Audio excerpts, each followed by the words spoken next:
Mystery illnesses are on the rise. We're seeing more of these. Why? What are they? Let's talk about that today. We've already talked about the first mystery illness, chronic Lyme or post-Lyme. The second one, chronic inflammatory response syndrome. The next one is in a category called autoimmune diseases. Now, the idea of mystery illnesses is not a new topic. You know, in antiquity, we knew about syphilis, latent syphilis, tertiary syphilis, something you could have for years and years and pop up and actually give you neurosyphilis or make you insane. We've known about tuberculosis being a mystery illness at one point in time called the great imitators because they could look like almost any disease under the earth.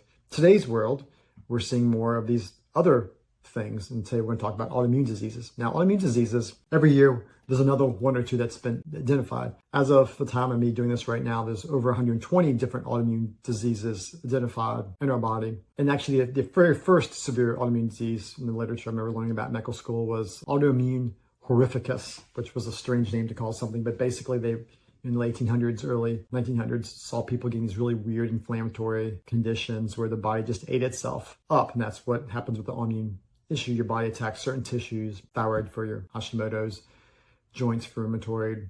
If you get inflammatory bowel disease, it affects your gut. But the reality is all autoimmune diseases are systemic and inflammatory. So people with rheumatoid arthritis also have increased risk for heart disease. People with lupus not only can have an increased risk for strokes, but also miscarriages and kidney problems.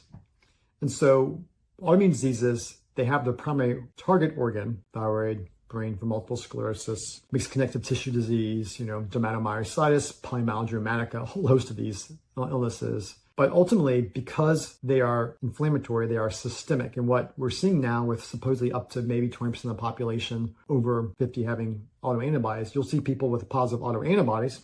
And this is being called predictive autoimmunity, where you can do labs, see if they're positive and predict if someone's risk for developing autoimmune disease. We're seeing lots of individuals with just the multi-system, multi-symptom picture before they develop an autoimmune disease. That can look like someone having positive thyroid antibodies, and they have aches and pains, gut issues, headaches, brain fog. All their lab testing is normal. The thyroid testing is normal because it takes 8 to 10 years for the thyroid to stop working. And when eventually the thyroid is discovered to be low functioning, the thyroid hormone is addressed, but the autoimmune process is not. Gut issues, I see many patients who have joint aches and pains, brain fog, arthritis type of stuff, and they have a positive ANA. They don't have lupus, but they do have this pre-autoimmune inflammatory state. There's others people who have IBS, gut issues, and you'll do a anti-Saccharomyces cerevisiae antibody testing, or other antibody testing to rule out inflammatory bowel versus IBS. And you'll see these positive autoantibodies. The colonoscopies, their scopes normal, but they have this systemic inflammation. And because there's over 120 of these, literally autoimmune diseases can attack any organ in your body and look like almost anything. Now, to have an autoimmune disease, and this is where you get in the weeds with autoimmune that we'll probably talk a little more today, you have to have 4 things: genetic predisposition, chronic infection, leaky gut, and a triggering event. And so knowing you have to have leaky gut, these people tend to have gut issues. They may be asymptomatic or symptomatic. And because you have chronic infection of some sort, again, that could be chronic Lyme, Epstein-Barr, HSV, it could be gut issues with dysbiosis and SIBO.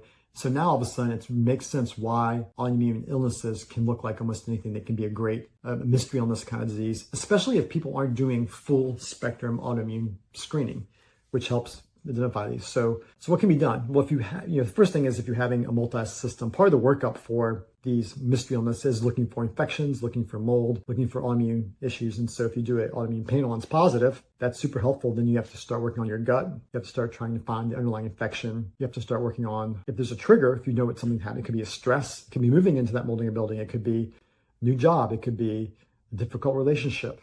I tend not to do anything about the genetic predisposition because we can't change your genes. But all of a sudden, hopefully this helps you understand how these mystery illnesses, these difficult to diagnose multi-system, multi-symptom entities can have a root cause and it can be found. So if you've had an autoimmune disease that you've missed for years and someone hasn't diagnosed it, I'd be curious to know how they eventually found it for you. Share below. I think also when you share with this information, or even asking questions, helps other people that are following this to learn about their own health condition. It also helps us to know how to address future podcasts, information, etc., because our goal is to educate, encourage, and empower. Last but not least, well, we actually have 2 more mystery illnesses to talk about, and we'll talk about that next. The last 2 are going to be dysautonomia and then mast cell activation syndrome. So we'll talk about those next in our series.